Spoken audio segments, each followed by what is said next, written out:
She's not competent to make her own decisions anymore. We're doing this for her own good." That was my daughter-in-law's voice. I recognized it immediately. That particular sweetness she used when she wanted something. I was sitting 2 rooms away in my own house, the house I'd lived in for 31 years, and she was talking about me like I was already gone. I didn't move. I just sat there in my reading chair with a cup of coffee going cold in my hands, and I listened. My son said something I couldn't make out. Then her voice again, clearer. "Your mother won't fight it. She's confused half the time anyway. We get the doctor to sign off, file the petition, and within 60 days we have full conservatorship. The house, the accounts, everything. We just have to be patient a little longer." Patient. That word hit me like a slap. I was 68 years old. I'd spent 41 years as a licensed pharmacist in Portland, Oregon. The last 19 as the head pharmacist at Providence Medical Center. I had a graduate degree. I read 2 newspapers every morning. I did the crossword in pen. I was not confused, not even a little. But I sat very still, and I let my daughter-in-law keep talking. That was the day I understood what was happening.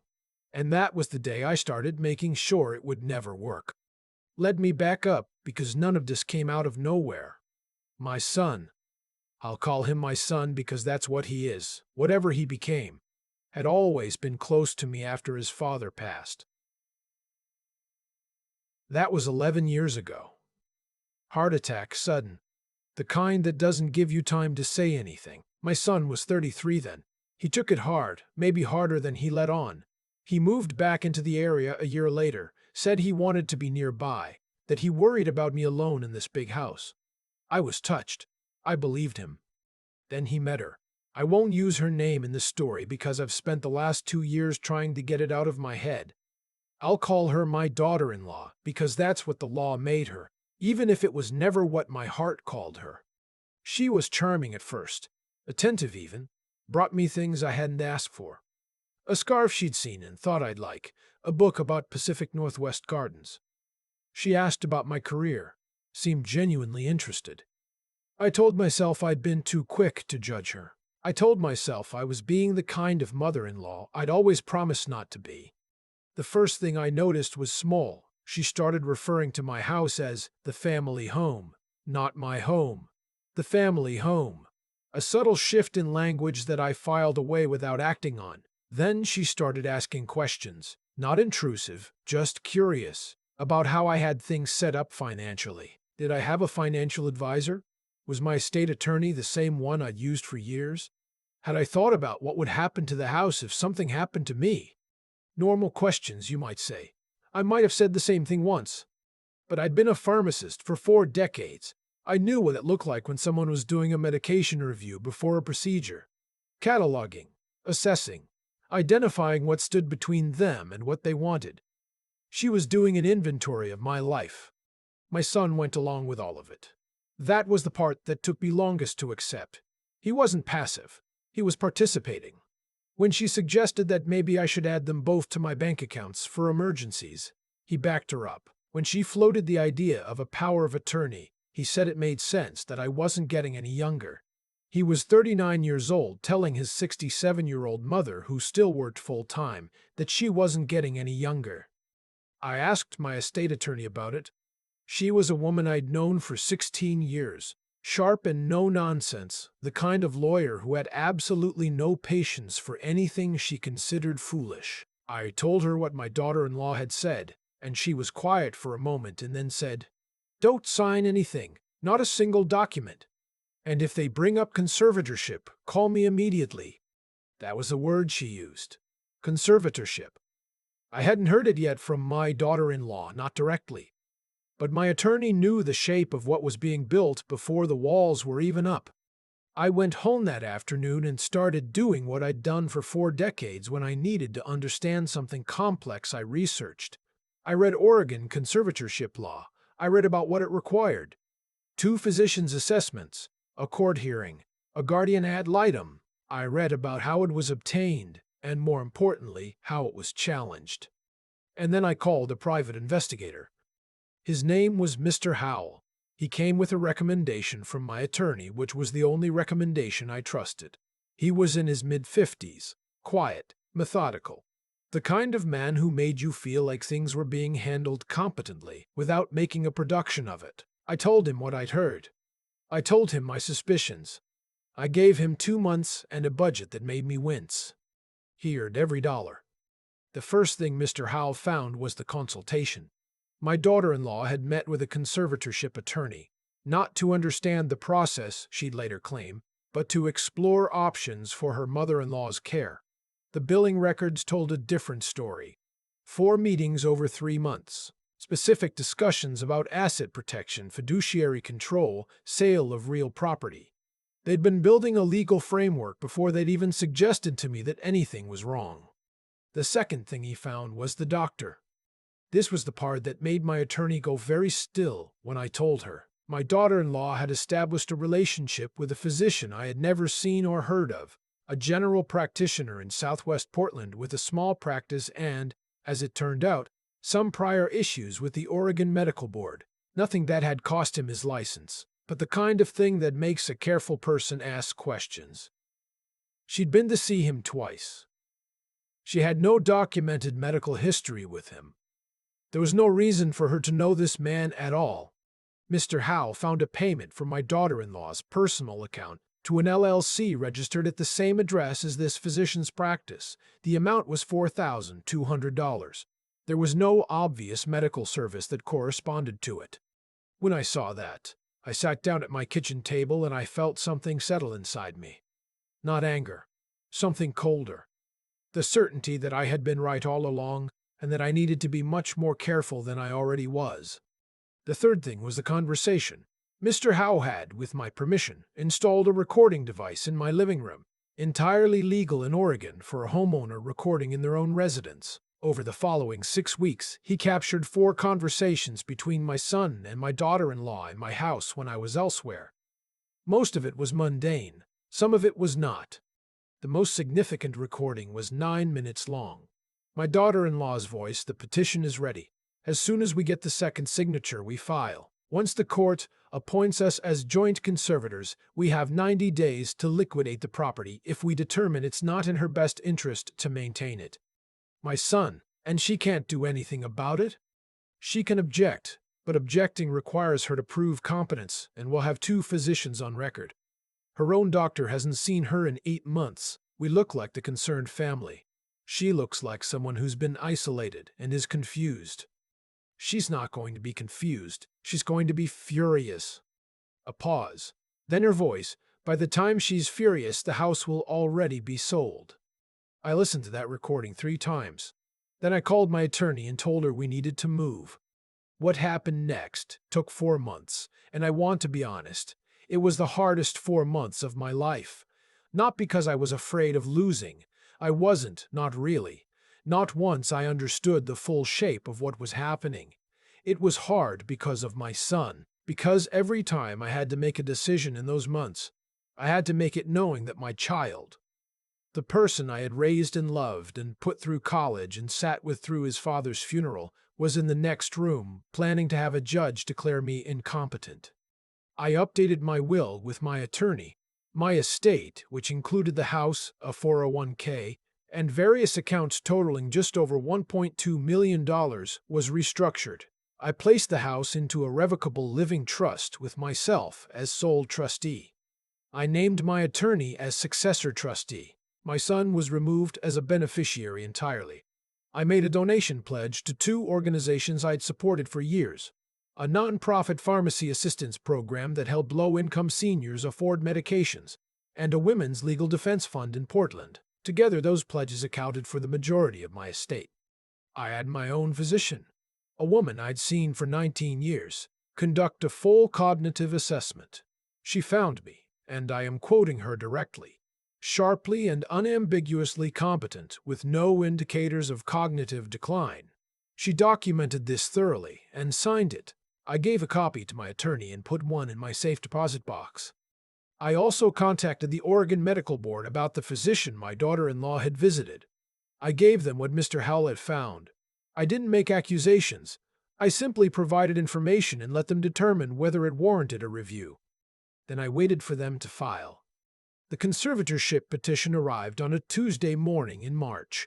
My daughter-in-law had attached a declaration from the physician with the billing irregularities, stating that I had presented with memory lapses, confusion, and an inability to manage daily tasks. My son had signed a supporting statement saying he was deeply concerned about his mother's welfare and her capacity to make sound decisions. My attorney filed a response 48 hours later. The hearing was set for a Thursday in April in Multnomah County Circuit Court. I wore a charcoal blazer I'd bought the week I retired from Providence, the good one, because I believed in showing up properly for things that mattered. My daughter-in-law had retained an attorney. My son sat beside her at their table, not meeting my eyes. He'd grown a beard in the last few months, and he looked tired in a way that had nothing to do with sleep. Their attorney opened by presenting the physician's declaration: memory lapses, difficulty with financial tasks, a general pattern of cognitive decline. He spoke confidently. He'd done this before. My attorney stood up and asked one question before he'd finished his second sentence. "Counselor, can you confirm the date your client's expert last examined Mrs. Alderman in a clinical setting?" A pause. "I'd need to check." "The answer is never. Dr. Whitfield has never examined my client. His declaration is based entirely on second-hand reports provided by the petitioners, both of whom stand to gain financially from the outcome of this hearing." The judge, a man in his early 60s with the expression of someone who had seen every version of this kind of case, looked down at the filing over his glasses. My attorney then submitted Dr. Wynn's cognitive assessment. Complete, documented, signed. 19 years of physician-patient relationship supporting it. She submitted my personnel records from Providence Medical Center, including my performance reviews to the date of my voluntary retirement 14 months ago. She submitted my pharmacy board certifications. She submitted the crossword puzzle I had completed that morning, which she had notarized. She had a sense of humor, my attorney, when she wanted to use it. Then she submitted Mr. Howell's findings. The payment to the LLC connected to Dr. Whitfield, the 4 billing sessions with the conservatorship attorney that predated any claimed concern about my welfare. The recording. The recording took approximately 3 minutes to play in that courtroom. You could hear everything clearly. My daughter-in-law's voice: "By the time she's furious, the house will already be sold." My son made a sound I hadn't heard from him since he was a child, a kind of strangled exhale like the air going out of something. Their attorney requested a recess. The judge denied it. He asked my daughter-in-law directly whether the recording was accurate. Her attorney objected. The judge sustained it. Then he asked again in a different form, and the objection was overruled. And my daughter-in-law sat there with her hands folded on the table and her face the color of old chalk. The judge dismissed the petition. He didn't take long about it. He noted that the petition appeared to be motivated not by genuine concern for my welfare, but by financial interest, that the supporting medical declaration lacked any clinical basis, and that the petitioners had demonstrated on record an intent to exploit the conservatorship process for personal gain. He referred the matter to the county district attorney's office for review of potential fraud.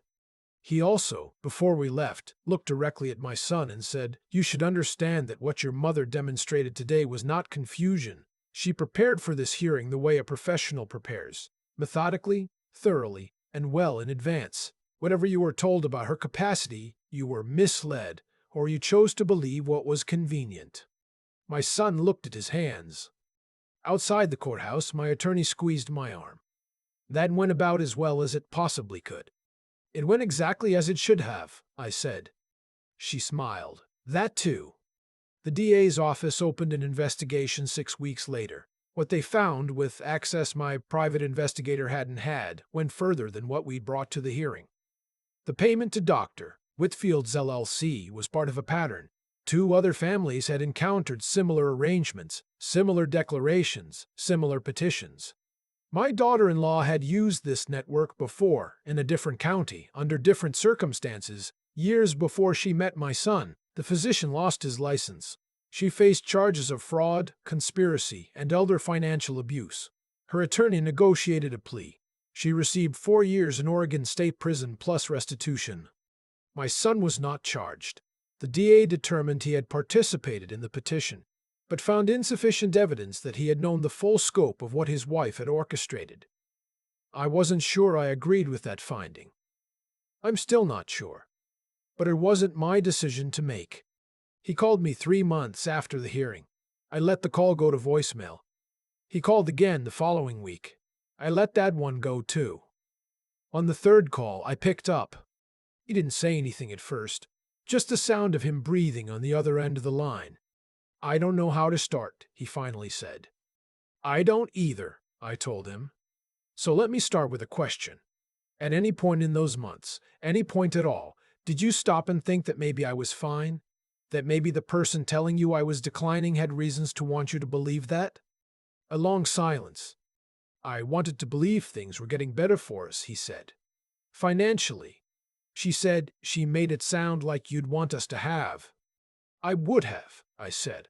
"That's what I need you to understand. I had already planned to leave you most of what I have. You were in my will. You would have inherited this house. All you had to do was wait and be decent and be my son for a few more years." He didn't respond to that. I don't think he could. "I miss who you were," I told him. "I don't know who you are now. That's something only you can work out." I hung up, and I sat for a long time in my kitchen looking at the window above the sink, the one that faces the backyard where I keep a small garden. The rose bush I planted the spring after my husband died was in bloom. I'd forgotten it was that time of year already. I sold the house in August, $740,000, a number that would have seemed impossible when we bought it in 1993 for $125. I didn't need to sell it. I chose to. Some rooms carry the shape of things that happened in them, and I'd sat in my reading chair listening to my daughter-in-law talk about me like I was already gone. And I wasn't willing to spend the next decade with that particular memory in the walls. I bought a condo in the Pearl District, 2 bedrooms, a small balcony where I can see a slice of the West Hills if I stand at the right angle. It cost $410,000. The rest I distributed the way I'd planned. $200,000 to the Pharmacy Assistance Program, $150,000 to the Women's Legal Defense Fund, specifically earmarked for elderly women facing conservatorship abuse. There's more of that happening than most people know, and money for legal defense makes a concrete difference. The remainder went into accounts I'm using to do what I should have been doing all along, which is living. I went to Portugal in September with a woman I'd worked with for 15 years. We walked more miles than I'll admit to, comfortably. I ate pastéis de nata every single morning. I slept without waking in the night, which I hadn't done reliably in 2 years. I started volunteering twice a month with a senior resource center, helping older adults understand what conservatorship is and how to protect themselves from it. There's a particular satisfaction in sitting across from someone who's frightened and confused and watching their face change when they realize they have more power than they thought. My son reached out again in the fall. A card this time, handwritten, which told me something about the effort being made. He said he was in therapy. He said he was in therapy. He said he understood if I needed more time. He said he was sorry in a way that sounded like he meant it, though sorry has a long way to travel before it becomes trust. I wrote back a short note. I told him I was in Portugal when the card arrived, which I thought he should know. I told him I was well. I told him I wasn't ready, but that ready wasn't the same as never. I left it there for now. On the flight home from Lisbon, I had a window seat, and the weather was clear and I could see the coastline for a long time before we crossed over the Atlantic. I thought about what my attorney had said to me the morning the petition was dismissed, that I had prepared like a professional. She meant it as a compliment, and I took it as one. But sitting on that plane, I thought, of course I did. I'd spent 41 years in a profession where precision kept people alive, where reading the fine print wasn't optional, where you didn't assume something was safe just because someone with authority told you it was. My daughter-in-law had looked at me and seen an aging woman, alone in a big house, maybe a little soft around the edges, easy to convince. She'd done the inventory and concluded I was a problem with a simple solution. She'd forgotten to read the label. I'm 69 now.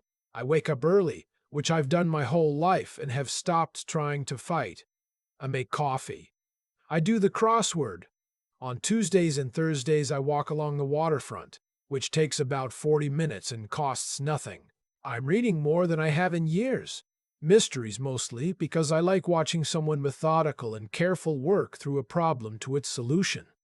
I play online chess occasionally, against strangers. I'm not particularly skilled, but I'm patient, and patience is most of what chess requires. Last week I played a woman in Seattle. We got to chatting in the chat window the way you sometimes do, and she asked how long I'd been playing. I told her I'd picked it up later in life. She asked if I found it frustrating, learning something new at this age. I thought about that for a moment. About the conservatorship petition. About my daughter-in-law's voice coming through 2 rooms. About the recording playing in a courthouse while my son looked at his hands. Not really, I typed back. I find I'm better at it than people expect. There's a moment I keep coming back to. Not the verdict, not the recording playing in the courtroom. It's quieter than that. It's me sitting at my kitchen table the night after I heard my daughter-in-law's voice coming through the wall and deciding, very deliberately, not to panic. I've thought about why I made that choice instead of the other one. Some of it was probably stubbornness. But most of it, I think, was something I built over a long time without realizing I was building it.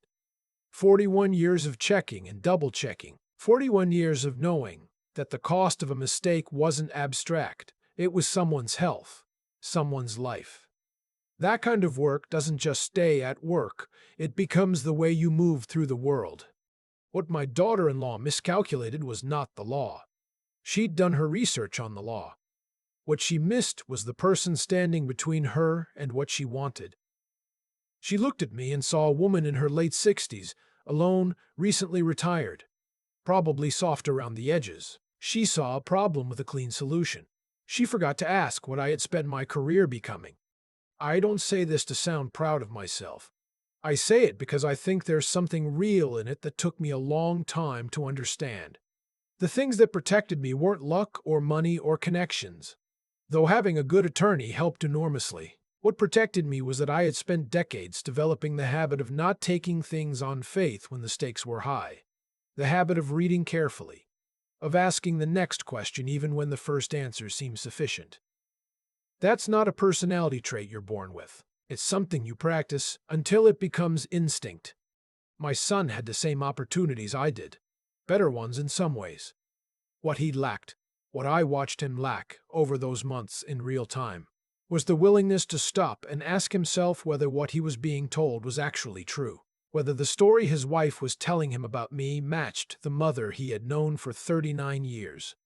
He chose the easier question, which was whether the outcome would benefit him, and convinced himself the rest would sort itself out.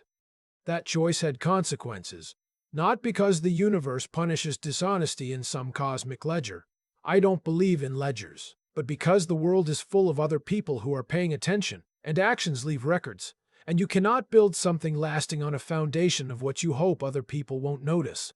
I think about the seniors I sit with now at the resource center. People who are frightened, who feel like the ground has shifted under them, who've been told in some form or another that they're too old or too confused to matter. What I try to give them is the same thing I had to give myself that night at the kitchen table. The understanding that their clarity is real, that their rights are intact, and that they have more tools available to them than the people trying to take advantage of them want them to know. You don't have to be a pharmacist or an attorney to protect yourself. You have to be willing to stay clear-eyed when someone wants you frightened. You have to be willing to do the uncomfortable work of verifying instead of trusting. And you have to have enough respect for yourself to believe that what happens to you matters. That it's worth the fight, even when the person on the other side is someone you love. That's the thing that costs me the most, not the legal fees, not the sleepless nights. It was loving my son while building a case against him, holding both of those things at once without letting either one collapse. I'm still holding both. I don't know how that ends, but I know who I am while I'm doing it, and that's not nothing.